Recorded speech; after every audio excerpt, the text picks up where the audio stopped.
Greetings, Earthlings, and welcome back to Podcastage. Today, I am back with a review of the brand new microphone from Rode, the NT-USB Plus. If you are interested in this mic, it costs $170, links in the description, and in the sake of full disclosure, I do need to let you know, Rode sent me this microphone free of charge for the sake of making this review, but they don't get any input on it. I can say whatever I want. Butts. Farts. Pants. For this review, I'm running the microphone directly into my Mac. My gain is set at 25%. I'm recording 24-bit 48 kilohertz. I will not do any kind of post-processing, but I may have to boost it a little bit in post, so check the doobly-doo to see what I diddly did. And now let's talk about what comes in the box.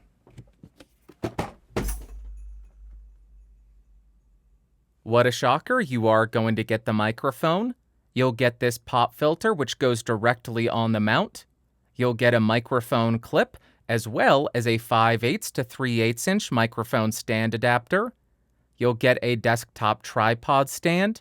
You will get a 10-foot USB-C to USB-C cable, and a tiny bit of documentation.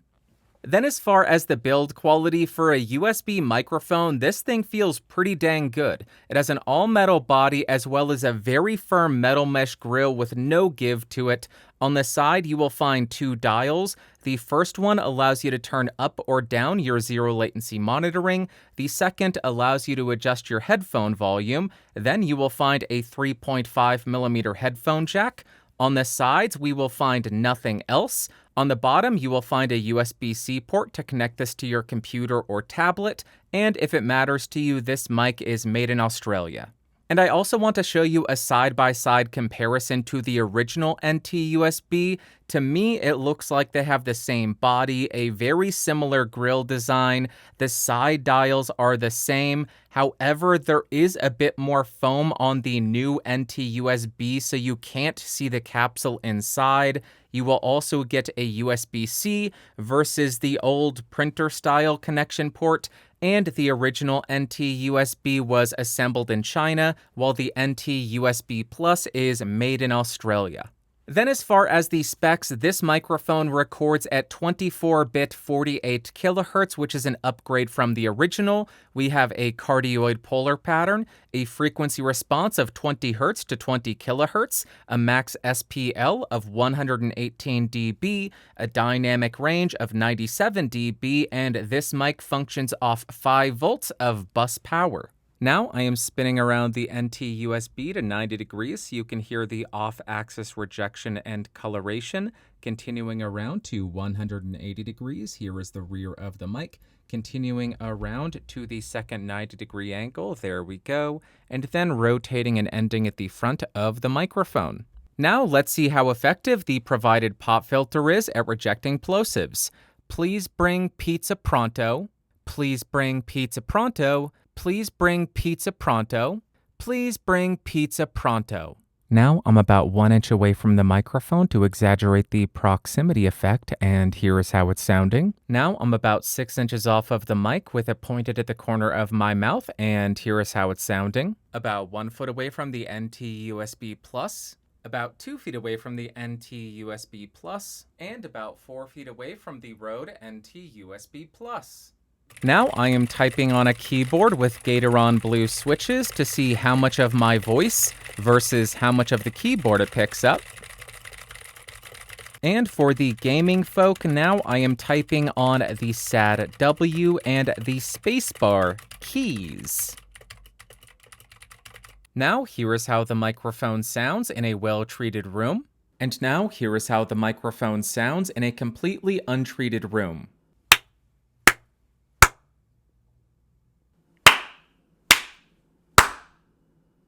Now I want to see how effective the microphone and the provided mount are at rejecting shocks, so I'll start by tapping on my desk to see how much of that it can reject.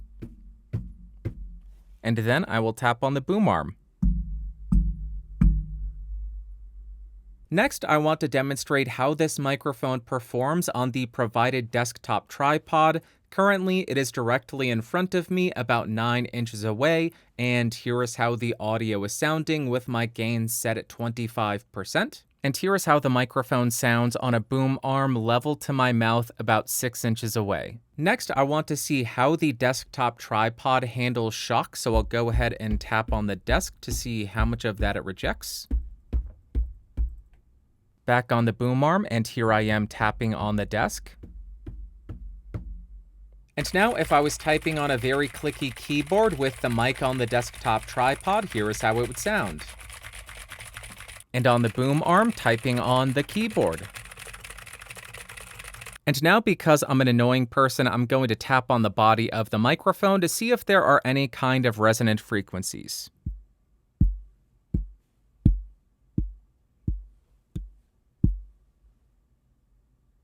Now the microphone is goething into my box of doom, so we can listen to the noise floor of these preamps without capturing too much of the room.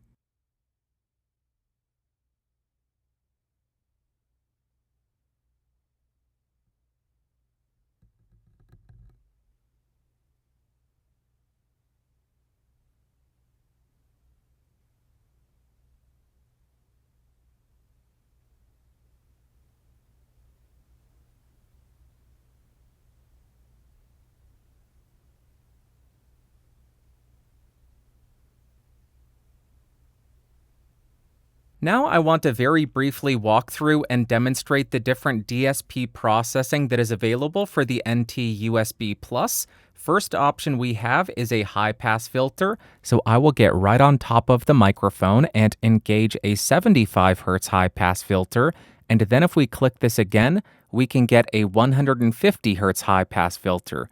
There you go, click it one more time, and the high-pass filter is off. Now I have some very annoying white noise going on in the background, and I will go ahead and engage the noise gate. Now the noise gate is on. When I stop talking, does the white noise get edited out? It may be too loud, but there you go. That is the noise gate. Let's stop this obnoxiousness. Next, we have a compressor, so I will go ahead and click on that. And the compressor is on. You can definitely hear a change in the tone of the recording. It gets quite a bit louder. That is the compressor. The compressor. This is without the compressor. This is with the compressor. There you go. That's the compressor. Then we have the aural exciter, or as I like to call it, the oral exciter. Let's go ahead and turn that on. You can hear the top-end information really become exaggerated. You can hear all the disgusting clickety-clack of my mouth. That is repulsive. That's the aural exciter. Off again and back on again. You can definitely hear that. And finally, we have the big bottom. Let's go ahead and engage that. You can guess what it's going to do. It gives me a big bottom. A big old bottom. Big old thick bottom. There you go. On. Big bottom off, big bottom on, aural exciter on. That gives people the V shape, compressor on, noise gate on, high pass filter on. We have all of it. This is infinite power. What am I talking about? That's the DSP processing. I am an idiot. Now, like I always do, I'm going to do a quick spoken word comparison between the microphone we're reviewing and a couple of other microphones that are available on the market so we can hear the microphone in context. And because I'm not going to be using a pop filter on any of the mics I compare it against, I took off the pop filter for the NT USB Plus. We'll start on the mic that we're reviewing. This is the Rode NT USB Plus, 24-bit 48 kilohertz, 6 inches off, gain set at 25%, and here's how it sounds. First up, we are on the Razer Seiren Mini, which goes for about $50. I am recording 16-bit 48 kilohertz. My gain is set at about 50%, and here is how this microphone sounds compared to the Rode NT USB Plus. Back again on the Rode NT USB Plus, nothing has changed. Here is a palette cleanser. Let's go to the next one. Next, we are on the Samson C01U Pro, which is a huge throwback to the early days of this channel. This microphone currently goes for about $60. I am recording 16-bit, 48 kilohertz, gain set at 25%, 6 inches off, and here is how this sounds compared to a microphone that's 2x its price, or more. We have quite a few more to go, so here is the NT USB Plus again. Get a good feel for it, and let's hear the next microphone. Now we are on the Rode NT USB Mini, which goes for about $100, recording 24-bit, 48 kilohertz, with my gain set at around 40%. And here is how the little sibling to the NT USB Plus sounds. Which one do you prefer the sound of? Let me know, and let's jump back and do some more comparisons. All right, we are halfway there already. Impressive. This is the NT USB Plus. Here's how it sounds. Let's go to another one. Next, we are on the Blue Yeti Nano, which also goes for about $100. I am on the cardioid polar pattern, recording 24-bit, 48 kilohertz. My gain is set at around 25%. And here is how the Blue Yeti Nano compares to the Rode NT USB Plus. Back again on the NT USB Plus, so you can wax out your ears with this microphone sound hole thing, so check it out. Next mic. Next, we are on the Audio Technica ATR 2500X-USB, super catchy name. This goes for about $130. I am recording 24-bit, 48 kilohertz, with my gain set at around 60%. And here is how this sounds compared to a microphone that is $40 more expensive. Let's jump back and do a few more comparisons. I'm realizing that I'm a lot like Michael Scott because I don't know where the sentence is going when I start it. But we're back on the NT USB. Here is how it sounds. Next microphone. Now I am on the Elgato Wave 3, which costs around $150. I am recording 24-bit, 48 kilohertz. I do not have any of the processing or the clip guard engaged. My gain is set at around 10% or 7 dB, and here is how this sounds compared to its direct competition, the Rode NT USB Plus. We have a few more to go, but this is the NT USB Plus. Nothing has changed. Check the lower third and let us go to another microphone. Next, I am on the original Rode NT USB, which I believe still goes for about $170. I am recording 16-bit, 48 kilohertz, 6 inches off. My gain is set at around 33%. And here is how you could hear, that was disgusting sounding in my headphones. Here is how the original sounds compared to the NT USB Plus. Which one do you like the sound of better, the original or the new updated version? Let me know in the comments down below. This is the palette cleanser for the penultimate microphone, NT USB Plus. Let's go to the second to last mic. Next, we are on the Blue Yeti X, which goes for about $170. I am recording 24-bit, 48 kilohertz, gain set at around 50% on the cardioid polar pattern, and here is how a microphone compares to the NT USB Plus that is the exact same price. Poorly worded sentence. Let's go back to the Rode and do one more comparison. And you all know what the final microphone is going to be, but first, clear out your ear holes. This is the NT USB Plus.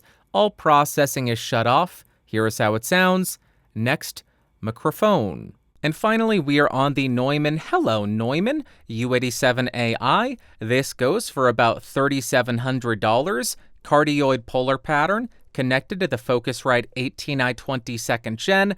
24-bit, 48 kilohertz, gain set at 12 o'clock, and here is how it sounds compared to a $170 USB condenser microphone. Not fair at all, but there you go. Which of these microphones did you like the best? Let me know in the comments down below, and let us do a music test. Whoa! All right, then we have the latency, and with the sample rate set at 48 kilohertz and the I/O buffer at 64 samples, we have a 9 millisecond round trip or 4.5 milliseconds output. Jumping to 128, we have 5.7 milliseconds output, and at 256 samples, 8.4 milliseconds output.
I don't wanna film another video. I would rather watch another TV show. I may be a little lazy, yes I know, but I'd still like to buy a home. It's a predicament. I want to watch X-Files. I want to buy a home. I don't want to work. I want to buy a home. One knows what must one do. What? Let's go to the conclusion. I'm rambling. All right, the NT USB Plus may share the same body and grill and name as the NT USB, but it is quite different from the original. And first up, as far as pros, the provided pop filter isn't the greatest, but it is nicely integrated and it does improve the plosive rejection. Also, we are getting better A to D converters compared to the original. We're also getting very basic DSP processing, and if you are more advanced, chances are you're not going to like this, but for beginners, getting the ability to just turn on or off the processing to improve the sound, I think that's going to be really valuable. And on top of the basic software that I use to turn on and off the DSP processing, with this mic you also get access to Rode Connect, which is essentially a digital Rodecaster Pro.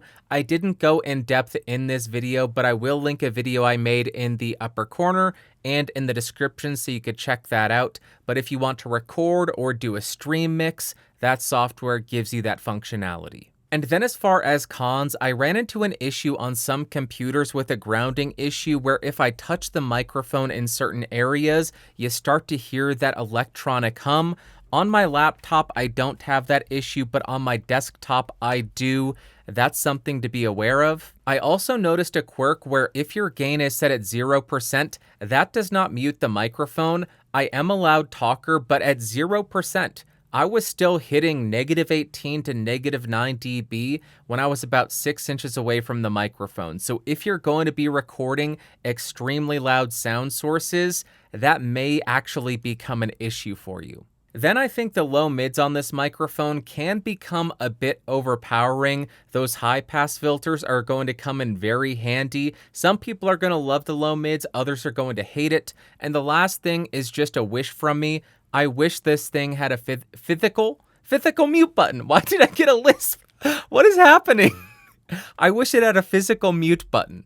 That would be nice. And now, what are my overall thoughts and opinions of this microphone? On the electric guitar, I wasn't the biggest fan of it. I just found the low mids to be far too overpowering. The mids in general, though, other than that, were pretty inoffensive, but once I cut around 160 Hz, I found the upper frequencies to be a little bit brittle sounding when I got to the upper register of the guitar.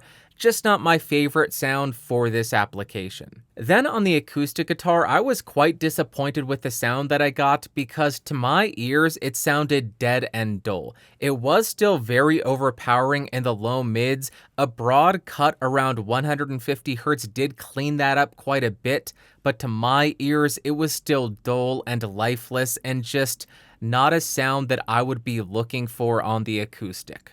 Next up for singing, I found myself quite enjoying this thing. I thought the lows and low mids supported the voice nicely. The mids were inoffensive, they weren't forward and nasally, they weren't scooped and hollow. We also don't have that overboosted and artificial presence treble and air region. It is nice and flat up through there, but then we do get a boost in the air region, so we still get a bit of that shimmer. We still get a bit of that shine to it, so it sounds nice and poppy, but it isn't overboosted and unnatural. I really enjoyed this thing for singing. And finally, for spoken word, this microphone sounds very different from the original. We are getting a lot more lows and low mids, and on that note, I think the lows on this thing can be a bit overpowering, but I went and listened to the KU5A. The low mids on this thing start to get into the ribbon territory. That's how dominant they are.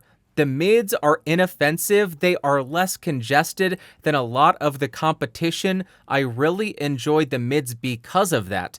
And then the treble and air, we don't have any issues with sibilance, which we heard on some of the competition. All around, in my opinion, a really nice sound for spoken word that is easy to listen to, as long as you don't have too bassy or low midi of a voice, because if you take a super low mid heavy voice and put it close mic'd on this microphone, you're probably going to run into some serious issues. And to wrap up, would I recommend the Rode NT USB Plus? For some people.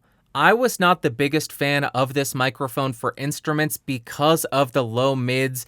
I just thought it was unflattering on the instruments I tried it on. So if I was looking for a microphone specifically for those applications, I would look elsewhere.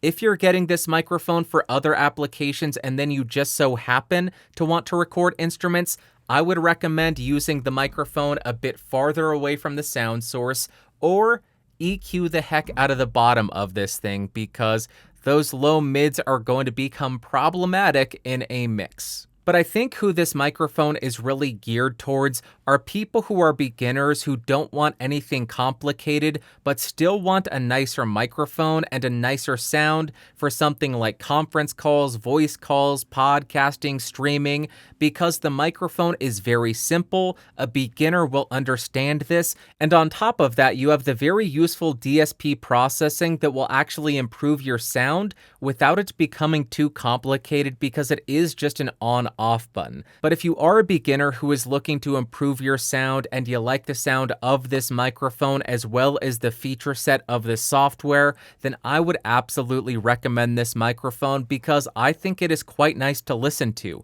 We don't have a congested midsection, we don't have an overboosted top end, we do have a little bit of an overpowering low midsection, but in general, it is a very easy to listen to mic. Alright, that is all that I've got for you today. If you found this video fun, interesting, or helpful, go ahead and give me a thumbs up. Hated it, big ol' thumbs down.